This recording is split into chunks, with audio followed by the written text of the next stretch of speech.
School principals are expressing concern over a government directive compelling all public schools to buy rice from the Kenya National Trading Corporation. The school heads are saying the Education Ministry is out to create a monopoly, set prices in a price control move compelling schools to exclusively buy rice at a very expensive rate. But Schools Heads Association bosses now say schools will have to negotiate the prices because the move by the Ministry of Education is a presidential directive. Samogina reports. A circular by the Education Principal Secretary Bello Kipsang, dated 8th of October, has stirred controversy among school heads in public primary and secondary schools.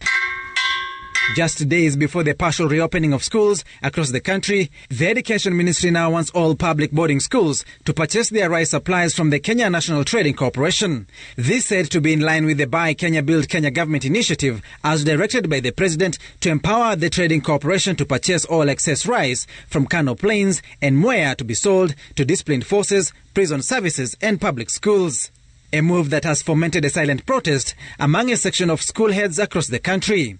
School principals who spoke to Citizen TV in confidence, warning the directive by the Education Ministry was counterproductive and exposing schools to buying of rice at a very expensive rate, that instead of saving the schools money, they will be paying more than they used to. But the Kenya Primary and Secondary School Heads Association bosses say schools will now have to adjust accordingly to the new realities. It depends on the quality. The prices given are varying, the quality. Yes. And when I shared with the director, he has said the schools can negotiate. The issue is we cannot just buy rice and we may not be able to tell where it has come from. There was a rumor kulikuwa na plastic. Sasa ingekuwaje kama ukisikia mtu wako anakula plastic na rice? In Nairobi, for instance, schools used to buy their rice at market price ranging from 5,200 to 6,000 shillings for a 50-kilogram bag of rice. But in the Education Ministry memo, schools are now compelled to cough up an extra 3,000 shillings to buy the same bag at 8,000 shillings. The school heads wondering the government's logic in pushing them to buy rice at what they term as exploitative prices. The teachers also questioning the ministry's reasoning of Buy Kenya Build Kenya, given they still get their rice locally from Kenyan suppliers. According to the price schedule issued by the Public Works Principal Secretary Gordon Kihalangwa in Nairobi, a packet of 1 kg Mwea Grade 1 rice is to be sold at all public institutions at 160 shillings, while a 50 kg bag of the same is to be sold at 8,000 shillings.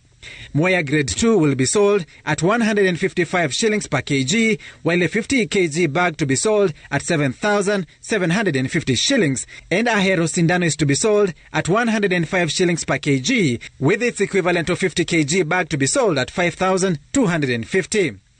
Prices applicable in central Kenya, Machakos and Wote regions. In the coastal counties of Mombasa, Kwale, Kilifi and Lamu, a packet of Mwea Grade 1 rice is to be sold at 155 shillings a kg, while a 50 kg bag of the same is to be sold at 8,200 shillings. Mwea Grade 2 retails at 160 shillings per kg, while its 50 kg bag is to be sold at 8,000 shillings. Ahero Sindano rice is to be sold at 110 shillings per kg, while the 50 kg bag is to be sold at 5,500 shillings. These prices to be replicated across northeastern, upper eastern, Rift Valley, western and Nyanza regions. The controversy comes against the backdrop of the Education Ministry releasing capitation funds to schools. 13 billion shillings have been received in various secondary schools, while primary schools are in receipt of 1.1 billion shillings ahead of Monday's partial reopening of schools. Samogina, Citizen TV, Nairobi.